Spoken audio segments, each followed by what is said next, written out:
Dear friends, welcome to my channel. Today we will study SST, class 4th, second term, chapter Our Responsibility. Okay, it is the first chapter which I will explain you. It is coming in the annual examination. What is our responsibility? Our responsibility towards our country, towards our family, which is necessary to survive better. Our country provided us so many facilities, so we should also be responsible towards it, that we should vote in the election, we should protect the national heritage and other things, the public property also. Okay, just like our private property, we should protect the public property. Now I will explain the chapter. We are the proud citizens of India, a country which is known for its diversity in religions, cultures and tradition. हम लोग जिस country में रहते हैं, India में, यहाँ पर बहुत से रिलीजन के लोग, कल्चर के और ट्रेडिशन के साथ में रहते हैं. We should remember that we are the ones who are responsible for the development of our country, so that we should be very responsible to the development of the country. If our country will develop, then it will also increase the way of living and the salary of the people, and it will create so many facilities for us also. Our country gives us identity. हमारी country ही हमें पहचान देती है. हम लोग कहीं भी जाते हैं वर्ल्ड में तो क्या बोलेंगे? We are all Indians. So it is our responsibility to be a good citizen. There are some responsibilities that every person must follow to be a good citizen. इसलिए हम लोगों की सिटीजन के तौर पर एक ड्यूटी बनती है, रिस्पॉन्सिबिलिटी है हमारी, कि हम अपने वर्क को प्रॉपरली करें और अपनी कंट्री को भी कोई हार्म ना होने दें. Taking care of public and private property. Now what is public property and what is private property? In our country we have park, lakes, rivers, roads, bridges, places of worship, buses, railways, hospitals, post offices, banks, markets and so on. ये सारी चीज़ें क्या हैं जो government ने बनाई हैं, वो सब हमारी पब्लिक प्रॉपर्टी.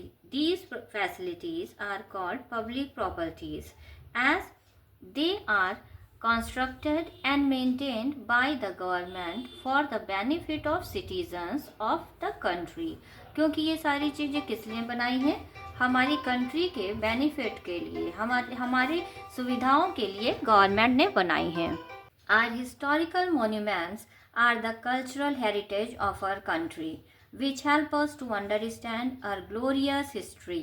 हमारे जो मॉन्यूमेंट्स हैं, just like Taj Mahal, Qutub Minar, you can see in the picture, ये सब हमारे क्या हैं? नेशनल हेरिटेज, कल्चरल हेरिटेज, जो हमारी कंट्री की रिस्पॉन्सिबिलिटी है. हमारी रिस्पॉन्सिबिलिटी है कि हम इसे प्रोटेक्ट करके रखें, इसे डैमेज ना होने दें for our future generation, which help us to understand. ये हमें अंडरस्टैंड करने में, समझने में हेल्प देता है. हमारा ग्लोरियस पास्ट कैसा था, हमारी हिस्ट्री के बारे में हमें बताता है. They are maintained by the government and thus they are also public property. तो इन्हें मेंटेन कौन करता है? Government. So that it is a public property. आप समझ रहे हैं, जो चीज़ें गवर्नमेंट मेंटेन करती है उसे कहते हैं public property. If every citizen has a right to use or visit public properties, then it is also his or her responsibility to take care of them.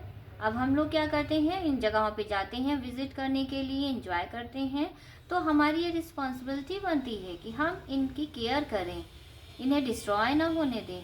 However, many times people destroy public properties by throwing garbage or spitting in those places. पर कुछ लोग क्या करते हैं कि वो यहाँ पर जा कर के इन्हें ख़राब करते हैं, गंदा करते हैं, है ना? तो हमें ऐसा नहीं करना चाहिए. Lack of civic sense among people has caused damage to historical monuments.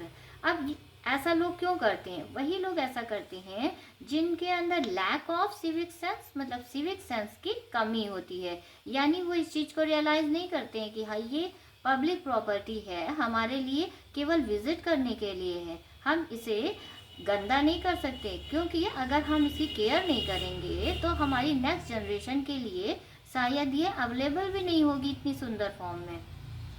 People often write on the walls of the monuments or damage the sculptures. क्या करते हैं लोग कि जो वॉल्स हैं मॉन्यूमेंट्स की, उस पर कुछ लिख देते हैं, राइट कर देते हैं। वो सोचते हैं कि इससे कोई फर्क नहीं पड़ता, पर no, it is not so. अब अगर उन्हें फिर से क्लीन किया जाएगा, उस पर पेंट कर देंगे, तो क्या होगा कि वो हमारा नेचुरल फॉर्म में हमें नहीं दिखेगा। इसलिए हमें उसे डैमेज नहीं करना चाहिए। There are many people who damage public properties like buses, trains and government offices in the name of protest. कुछ लोग पब्लिक प्रॉपर्टी जैसे कि बस, ट्रेन, है ना, इनको भी डैमेज कर देते हैं ये दिखाने के लिए कि वो प्रोटेस्ट कर रहे हैं। If they are annoyed with anything, they show their protest, they show their revolt by showing these things. This is wrong, as we have no right to destroy public property or use it recklessly. इसलिए ये गलत है, हमारा ये अधिकार है कि हम उसे यूज करें मगर हम उसे डिस्ट्रॉय ना करें। Our nation is a developing country, and when any kind of damage is caused to public properties, it slows down the progress of the country. Our nation is a developing country. हमारा nation, हमारा राष्ट्र कैसा है? एक developing country है। दिन रात हमारा देश उन्नति कर रहा है, डेवलप हो रहा है। अगर हम डैमेज करते रहेंगे पब्लिक प्रॉपर्टी को तो क्या हमारी कंट्री इतना प्रोग्रेस कर पाएगी? नो, उसके प्रोग्रेस करने की स्पीड स्लो डाउन हो जाएगी। As a responsible citizen, it is our duty to follow certain measures to maintain the public property. तो हम लोग कैसे मेंटेन कर सकते हैं पब्लिक प्रॉपर्टीज को? We should not spit in the public places. We should not throw garbage or litter at public places. We should not scribble on the walls of the monuments. Understand? We should not damage the benches and swings at the public places. We should not pluck flowers or destroy grasses at the public places. We should not throw garbage, use flower garlands, etc. in the rivers and lakes. We should not damage the seats and windows of the public transport like trains, buses and metros. Understand? हमें कहीं भी हम रास्ते में जा रहे हैं बस से, ट्रेन से, तो हमें उसकी सीट्स वगैरह डैमेज नहीं करनी चाहिए। पार्क में गए हुए हैं तो हमें उसके फ्लावर्स हैं, ट्रीज हैं, ग्रासेस हैं, उनको डिस्टर्ब नहीं करना चाहिए, है ना। तो if we will follow these things then our country will also look beautiful. Things like houses, vehicles, clothes, books and other things that are owned by a particular person are called private properties. So what are private properties? The things which belong to a particular person, just like houses, vehicles, clothes, books, है ना, these are our things. Means ये हमारी चीज़ें हैं जिसे हमने खुद खरीदा है और हमें उसे मेंटेन करना होगा, तो इसे इसलिए क्या कहते हैं? Private property. The responsibility for the maintenance of private properties lies with the person who owns them. Private person responsibility, हमारी प्राइवेट थिंग्स के लिए हमारी रिस्पॉन्सिबिलिटी बनती है कि हम उसे खुद मेंटेन करें। We should not use another person's private property, इसलिए हमें किसी दूसरे पर्सन की प्राइवेट प्रॉपर्टीज को यूज नहीं करना चाहिए without his or her permission. Also we should be careful not to cause any kind of harm to another person's private property. ना हमें उसे यूज करना चाहिए बिना परमिशन के, या ना ही हमें उसे हार्म पहुंचानी चाहिए। किसी का सामान रखा हुआ है तो we should not destroy it, है ना। Similarly, it is our duty that we use the public properties as carefully as we use our own. Then only we will become good citizens of our nations. What is this you are looking in the picture? It is a private property, a house, a garden. These are the private properties. While Qutub Minar is the public property. Okay, it is maintained by the government, it is maintained by the person himself. In 2014, the Government of India launched a program called Swachh Bharat Abhiyan to achieve the universal sanitation of the country. हमारी country की साफ सफाई रहे, इसके लिए government of India ने 2014 में एक प्रोग्राम लॉन्च किया जिसका नाम था स्वच्छ भारत अभियान. Now fill in the blanks. Lack of dash sense amongst people has caused damages to historical monument. What will be here? Civic sense. Next, dash properties are maintained by the government. Public properties, yes. The responsibility for maintenance of dash properties lies with the person who owns them. Private property. We should not use other persons' dash properties without his or her permission. Private property. Now next page. Participation in the election. What would happen if everybody was given the right to do anything they want? अगर country में जो इंसान चाहे वो अपनी मर्जी का करने लगे तो क्या होगा? क्या वहाँ डिसिप्लिन मेंटेन रहेगा? नहीं. There would be chaos everywhere. हर जगह chaos यानी डिस्टर्बेंस क्रिएट हो जाएगा. As people do not have the knowledge और कैपेबिलिटी टू मेक लॉस. क्योंकि लोगों को कैपेबिलिटी नहीं है, ना ही नॉलेज है उनकी लॉस के लिए कि कैसे कानून बनता है, क्या क्या चीज़ें हमें फॉलो करनी चाहिए, कैसे मेंटेन रहेगी पीस. तो ये सारी चीज़ें अगर हम रूल्स को फॉलो नहीं करेंगे तो कंट्री में डिस्टर्बेंस हो जाएगा. In such situation no country can develop and function properly. तो ऐसी कंडीशन में कोई भी कंट्री डेवलप नहीं कर सकती और ना ही प्रॉपरली फंक्शंस कर सकती है. Therefore, the people of a country need to choose someone who can represent them and is capable of working for the development of the nation. इसलिए एक कंट्री के लिए ज़रूरी है कि वहाँ पर कुछ ऐसे लोगों का सिलेक्शन किया जाए जो हमारी कंट्री को रिप्रेजेंट करें, यानी हमारी कंट्री के डेवलपमेंट के लिए रिस्पॉन्सिबल हों. The leaders that are chosen by the people work together and form a government which is responsible for running the country. ऐसे persons जो कंट्री के डेवलपमेंट के लिए रिस्पॉन्सिबल होते हैं उन्हें कहते हैं लीडर्स. और लीडर्स कैसे इलेक्ट होते हैं? हम कॉमन पीपल यानी कि citizens of a country elect the head of the government to running the country. The process by which leaders are chosen by the people is called an election. वो process जिसमें एक leader को elect किया जाता है, choose किया जाता है कि कौन हमारी कंट्री का लीडर बनेगा, कौन रिस्पॉन्सिबल है हमारी कंट्री के डेवलपमेंट के लिए, उस पूरे प्रोसेस को कहते हैं इलेक्शन.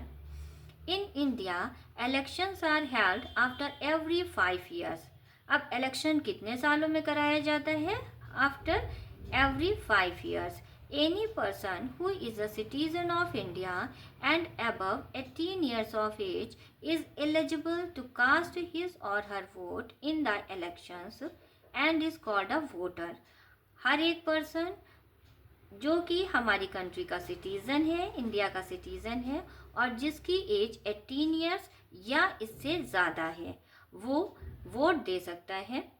उसे कहते हैं वोटर. ठीक है, वो इलेक्शन में पार्टिसिपेट कर सकते हैं और उसे वोटर कहते हैं. The voter is not discriminated on the basis of religion, caste, creed, economic status etcetera. अब वोटर जो है उसे हम ये नहीं कह सकते कि ये इस कास्ट को बिलोंग करता है ये वोट नहीं देगा, ये इस कास्ट को बिलोंग करता है ये वोट देगा. ऐसा नहीं, किसी भी आधार पर उन्हें डिस्क्रिमिनेट यानी कि उससे वोट देने से दूर नहीं किया जा सकता है, उन्हें बांटा नहीं जा सकता है अलग अलग पार्ट्स में, है ना, कि इतने लोग वोट देंगे इतने लोग वोट नहीं देंगे. ऐसा नहीं है. जो भी कंट्री का सिटीज़न है और 18 ईयर्स या उससे अबव एज का है वो इलेक्शन में पार्टिसिपेट कर सकता है.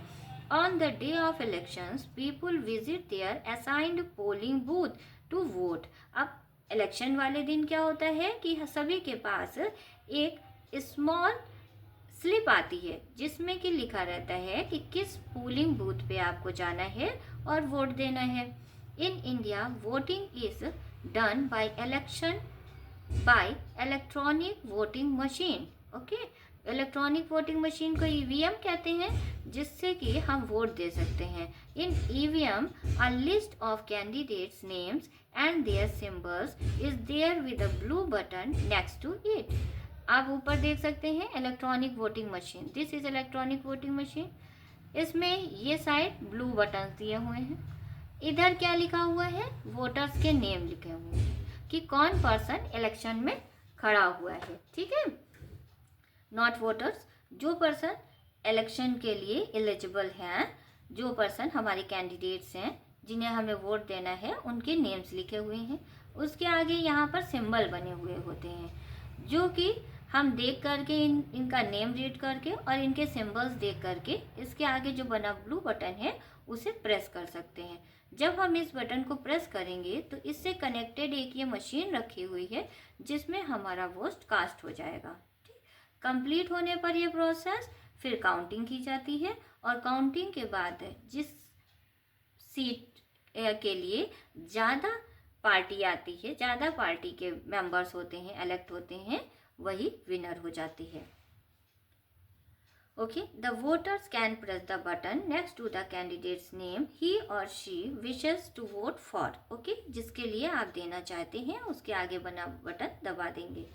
Elections in India are conducted by the Election Commission of India, ECI.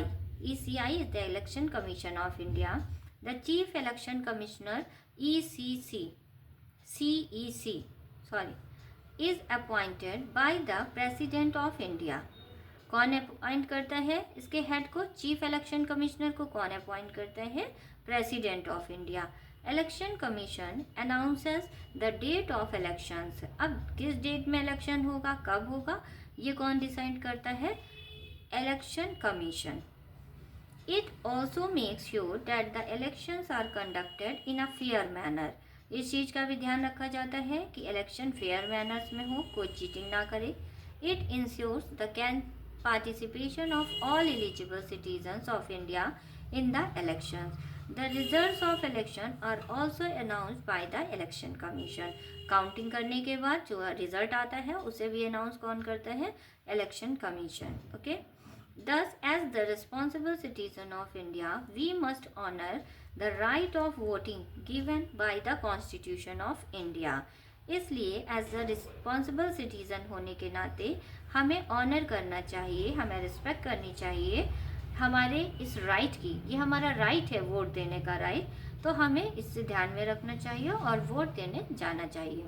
We are responsible for the representatives that we choose to run our country. क्योंकि जिस पर्सन को हम इलेक्ट करने जा रहे हैं उसे सेलेक्ट करने की, उसे चूज करने की रिस्पॉन्सिबिलिटी हमारी बनती है. Thus we should carefully exercise our right to vote.